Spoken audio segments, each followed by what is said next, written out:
Hello friends, good morning. Welcome to the class of accountancy. आज हम लोग 11th class का फर्स्ट चैप्टर पढ़ेंगे, introduction of accountancy. Friends, 11th class accountancy का base होता है, तो हम इसे ज़रा ध्यान से पढ़ेंगे, क्योंकि अगर हम यहाँ इसको ध्यान से पढ़ते हैं तो आगे हमें फ्यूचर में जो भी करना चाहे, चाहे हम CA करना चाहें, MBA करना चाहें या और भी जो प्रोफेशनल कोर्स करना चाहें, तो ये हमारे लिए काफ़ी मददगार होता है। फ्रेंड्स, इसी मोटिव के साथ हम वीडियो को स्टार्ट करते हैं, लेकिन सबसे पहले हम ये जानेंगे कि अकाउंटिंग होता क्या है। सबसे पहले अकाउंटिंग में हम जैसे इंग्लिश पढ़ते हैं तो सबसे पहले हम ABCD पढ़ते हैं, अल्फ़ाबेट्स पढ़ते हैं। वैसे अकाउंटिंग में हम सबसे पहले ये जानकारी रखेंगे कि अकाउंटिंग शुरू कैसे होती है, एक फर्म के द्वारा यूज होती है या यूज़र के द्वारा यूज होती है। हम इसका सबसे बड़ा ध्यान रखेंगे। जब कोई व्यक्ति बिजनेस स्टार्ट करता है तो उसकी क्या पोजीशन है, वो कितना प्रॉफिट अर्न करता है, कितने एसेट्स हैं उसके, कितनी उसकी लाइबिलिटीज़ हैं, ये सारी चीज़ें हम अब इसमें पढ़ेंगे। अकाउंटिंग में आर्ट्स भी होती है और अकाउंटिंग में साइंस भी होती है। अकाउंटिंग में आर्ट्स हम इसलिए कहते हैं क्योंकि इसमें डिफरेंट कॉन्सेप्ट्स होते हैं, डिफरेंट लाइबिलिटीज होती हैं, डिफरेंट कॉन्सेप्ट्स जो होते हैं वो डिफरेंट फॉर्म्स के लिए होते हैं। जैसे प्रॉफिट्स को फाइंड आउट करने के लिए हमारे पास डिफरेंट कॉन्सेप्ट्स हैं, उसी प्रकार से हम फाइनेंशियल पोजीशन को कि एक कंपनी आगे जा रही है या उसके प्रॉफिट्स रुके हुए हैं या फिर वो अच्छा परफॉर्म नहीं कर पा रही है, ये सब फाइंड आउट करने के लिए हम कुछ टेक्निक्स यूज करते हैं, इसीलिए हम इसको आर्ट्स बोलते हैं। जबकि अकाउंटिंग को हम साइंस भी बोल सकते हैं। जिस तरह से साइंस में कुछ प्रिंसिपल्स होते हैं जो एक्सपेरिमेंट्स पर बेस्ड होते हैं, उसी तरह से अकाउंटिंग के भी कुछ प्रिंसिपल्स होते हैं जिसे हम फॉलो करते हैं। इसी प्रकार से साइंस भी है और आर्ट्स भी है। इस साइंस और आर्ट्स के अंदर एक फर्म के अंदर कितनी फाइनेंशियल ट्रांजेक्शन्स होती है इसका पता करते हैं। फाइनेंशियल ट्रांजेक्शन पहले आप समझ लेते हैं। फाइनेंशियल मतलब होता है जिसको हम मनी के टर्म में मेजर करते हैं, तो हम हमेशा केवल उन्हीं को लेंगे। अब इसमें सबसे बड़ा सवाल ये उठता है कि इसमें ओनर्स यूजर्स कौन होंगे। तो यूजर्स में ओनर्स भी हो सकते हैं, बिजनेसमैन भी हो सकते हैं, कोई भी गवर्नमेंट भी हो सकती है, इवन कस्टमर्स भी हो सकते हैं। प्रत्येक वर्ष जब शुरू होता है तो हर बिजनेसमैन ये सोचता है कि ईयर के एंड में वो जरूर सोचता है कि कितना उसको प्रॉफिट हुआ, कितना उसको लॉस हुआ। तो वो एक प्रोसेस को फॉलो करता है, ऊपर से नीचे तक स्टेप्स होते हैं, जिस स्टेप्स को फॉलो करते करते वो कंक्लूजन पे पहुंचता है। तो कोई भी बिजनेसमैन हो, कोई भी हो अपने आप को, चाहे पुराना बिजनेसमैन हो या कोई नया बिजनेसमैन हो, लेकिन वो एक प्रोसेस को फॉलो करते करते कंक्लूजन पे जब पहुंचता है तो वो देखता है कि ईयर जब एंड हो रहा है तो उसको कितना प्रॉफिट हुआ, कितना उसको लॉस हुआ। How much capital did he invested in the world, मतलब वो उस एरा में या उस वर्ल्ड में कितना मनी इन्वेस्ट किया हुआ है, वो इसका एनालिसिस करता है। वो ये सोचता है कि how much money did he pay and how much he owed it, मतलब वो किसको और कितना मनी पे कर रहा है इसका वो एनालिसिस करता है। और वो सोचता है कि उसको कितना प्रॉफिट हुआ एट द एंड और कितना लॉस हुआ उसको। यहाँ हमारे लिए एक बात जानना बेहद जरूरी है कि अकाउंट और अकाउंटिंग में फर्क क्या है। What is the main difference between accounts and accountancy, मतलब लेखाकर्म और लेखन में अंतर क्या है। सबसे पहले हम जान लेते हैं कि अकाउंटिंग क्या होता है। Accounting is the measurement, processing and communication of financial and non financial information about entities such as business and corporation. अर्थात अकाउंटिंग व्यापार और कॉर्पोरेट जगत का वह संचार माध्यम है जो किसी वित्तीय या वित्त विहीन व्यक्तिगत या प्राथमिक संस्था का मापक है, जिसकी प्रक्रिया हमें व्यापार के नियम बताती है। जैसा कि एंथोनी ने भी हमें बताया था कि लगभग प्रत्येक व्यापारिक संस्था एक अकाउंटिंग सिस्टम का ही हिस्सा होती है, उसी का ही टर्म होता है। इन शॉर्ट हम ये कह सकते हैं कि अकाउंटिंग और फाइनेंशियल रिपोर्ट दोनों एक दूसरे के पूरक होते हैं, कॉम्प्लीमेंट्स होते हैं। Where when we talk about accountancy, we found that it called as the language of business, measures the results of organization economic activities and conveys the information to a variety of inconvenience, including investors, creditors, management and regulators. जैसे अगर हम उदाहरण की बात करें accountancy का, तो सबसे जरूरी है जो आधुनिक व्यापार होता है, जो मॉडर्न अकाउंटेंसी होती है। जितने भी आधुनिक बिजनेस वाले होते हैं वो सब अकाउंटेंसी का ही यूज करते हैं। जैसे एक सेंटेंस है, इंडिया है chartered accountancy forms and training programs which are world class. अभी हाल ही में इसमें काफी परिवर्तन हुआ है, जितने भी कंपनी कानून है उसमें बहुत सारे परिवर्तन हुए, लेखा विभाग में परिवर्तन हुआ है और हमें उसका अध्ययन करना बहुत ही आवश्यक है। फ्रेंड्स, हम आपको ज्यादातर इंग्लिश में इसलिए बता रहे हैं क्योंकि अब इंग्लिश में एग्जाम देंगे, तो हम आपके एग्जाम के अकॉर्डिंग आपके आंसर्स तैयार कर रहे हैं ताकि आपको इंग्लिश में उसका जो ट्रांसलेशन है वो याद हो जाए आराम से, ताकि लेक्चर्स याद हो जाएंगे तो आप एग्ज़ाम आसानी से दे पाएंगे, वरना इसकी हिंदी भाषा थोड़ी कठिन है। शॉर्ट में ये कह सकते हैं अकाउंटेंसी और अकाउंटिंग में फ़र्क क्या होता है कि दे आर मोर और less interchangeable. Accounting has different meanings and in one sense refers to the process of keeping financial records, while accountancy especially refers to the duties which consist of accounting, bookkeeping, क्या कहते हैं उसको, auditing etc. और profession of an accountant. Hindi में बही खाता और लेखांकन में क्या अंतर है? बही खाता कंपनी के वित्तीय लेन देन को व्यवस्थित करने की गतिविधि होती है, जबकि लेखांकन एक विशेष अवधि के लिए एक संगठन के वित्तीय मामलों के व्यवस्थित और रिकॉर्डिंग रिपेयरिंग है। मतलब अब साफ साफ है कि लेखांकन एक विशेष अवधि होती है जिसमें एक संगठन के वित्तीय मामलों के व्यवस्थित रिकॉर्डिंग और रिपोर्टिंग होती है। मतलब अगर कोई एक वैश्विक संस्था है या फिर कोई अंतर्राष्ट्रीय राष्ट्रीय जो भी संस्था है, राज्य संस्था भी हो सकती है, कोई भी क्षेत्रीय संस्था हो सकती है, तो उस संस्था में अगर हम ये कहें कि वहाँ पे लेखांकन प्रयोग हुआ या फिर वहाँ पे बही खाता, तो वहाँ बही खाता थोड़ा छोटा शॉर्ट टर्म में हो जाएगा, तो वहाँ लेखांकन का प्रयोग होता है, क्योंकि लेखांकन के थ्रू ही हम एक व्यापारिक गतिविधि का अवलोकन करते हैं। कोई भी संगठन होता है उसका वित्तीय मामलों की जांच करते हैं, फाइनेंशियल प्रॉब्लम्स जितनी भी होती है उसका सॉल्वेशन करते हैं।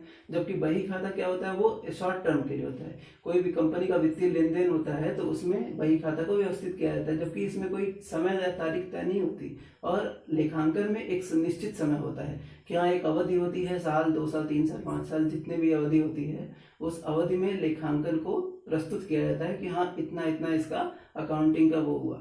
जबकि बही खाता में कोई भी तय समय नहीं होता है, 2 पक्ष उसमें शामिल होते हैं। देखिए 2 पक्षों के बीच जो मेल होता है वो बही खाते से होता है, क्योंकि आप देखोगे कोई रसीद आती है हम लोग के घर पे तो वो बही खाता से संबंधित होती है, वो लेखांकन नहीं होता।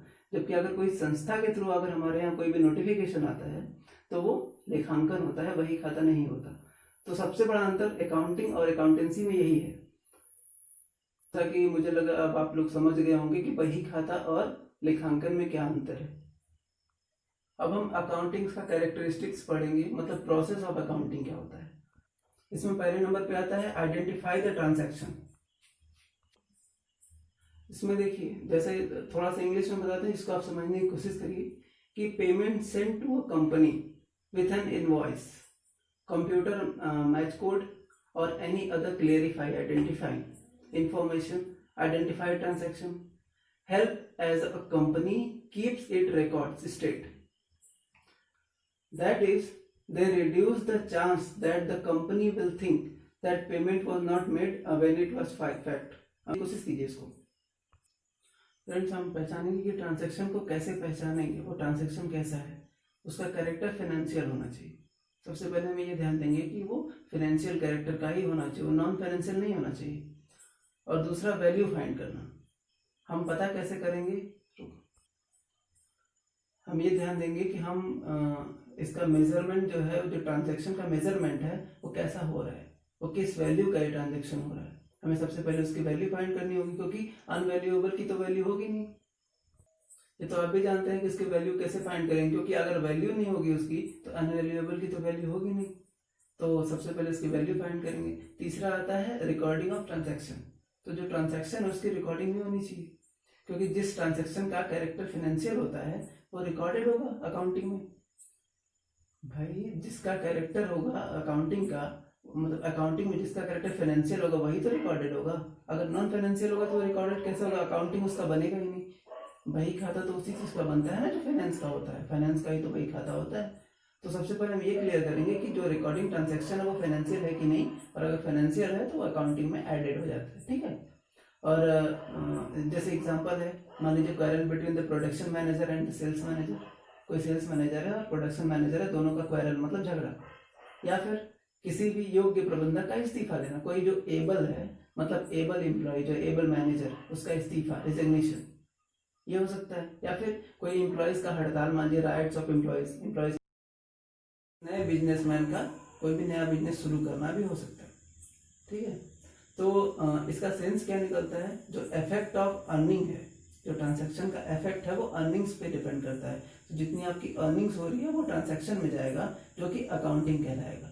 तो अकाउंटिंग बनाने, यहाँ एक चीज ध्यान रखिएगा, जो अकाउंटिंग बनाएंगे आप, सबसे पहले अकाउंटिंग में फाइनेंशियल होना चाहिए, और वो फाइनेंशियल उसके अंदर ऐड होना चाहिए, तब वो अर्निंग बनेगी, और जो अर्निंग बनेगी वो ट्रांजैक्शन में कन्वर्ट होगा। ठीक है। और एक और इसका पार्ट है जो क्लासिफाइंग होगा। क्लासिफाइंग क्या है, मतलब जो परचेज रिलेटेड क्लासिफाइंग होता है, मतलब परचेज से रिलेटेड होता है, वो क्या है। अब इसको इंग्लिश में एक लाइन में बताते हैं, इसकी बहुत ही सूटेबल परिभाषा है। क्लासिफिकेशन आप गाँव घरों में ही सुने होंगे, हर जगह जानते होंगे कि जब एक बिरादरी के लोग एक तरफ हो जाते हैं, छटनी प्रक्रिया जो होती है, जैसे लोग एक तरफ हो जाते हैं तो क्लासिफिकेशन हो जाता है कि देखिए एक बिरादरी के मतलब एक जैसे हैं। जैसे फलों में ही है, कुछ सब्जियां हैं, कुछ फल हैं, तो जब फलों को एक तरफ आप छाटेंगे तो होगा classification of fruits.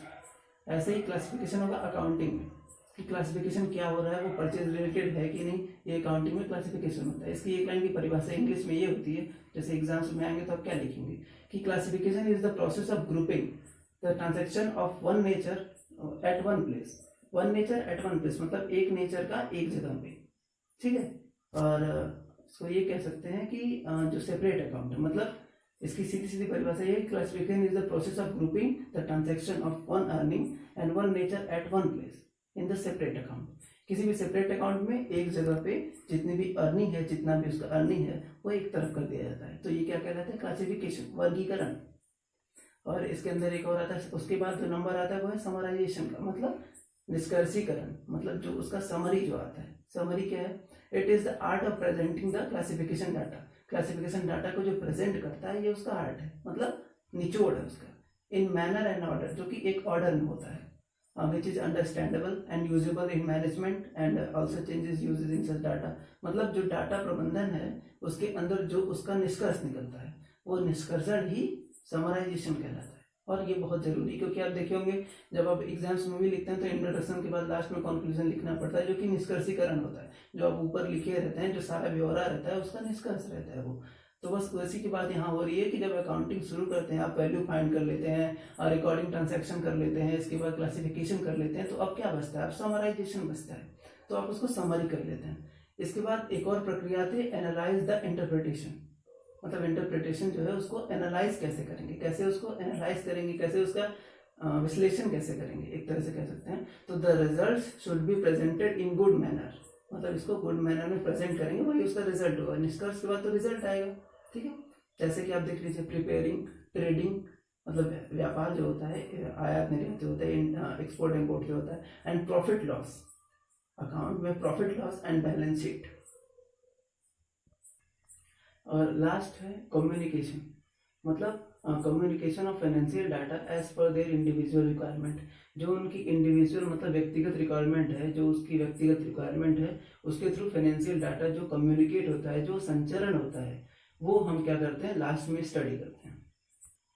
Friends, 8 type के बुक्स होते हैं, ओरिजिनल एंट्री के 8 टाइप्स के बुक होते हैं। एक होता है cash book, purchase book, sales book, purchase book return, एक होता है सेल्स बुक रिटर्न, एक होता है बिल्स रिसीवेबल बुक होता है, एक होता है बिल्स पेएबल बुक होता है, और एक होता है जर्नल प्रॉपर। तो इस तरह के 8 टाइप्स के हम बुक्स को, जो ओरिजिनल एंट्री के बुक्स हैं 8 टाइप के, इनके हम अध्ययन करेंगे, इनका लेटर अध्ययन करेंगे। तो आज हमने अकाउंटिंग का मीनिंग पढ़ा, उसके कैरेक्टरिस्टिक्स पढ़े, प्रोसेस ऑफ स्टडी पढ़ा, प्रोसेस ऑफ काउंटिंग पढ़ा, एंड कीपिंग ऑफ काउंटिंग का डिफरेंस भी पढ़ा। प्रोसेस ऑफ काउंटिंग और कीपिंग ऑफ काउंटिंग का डिफरेंस हमने पढ़ा, और अकाउंटिंग और अकाउंटेंसी के बीच का मेन डिफरेंस जो है वो भी हमने पढ़ा। तो friends, keep practising and revise this video more than one time to learn it clearly.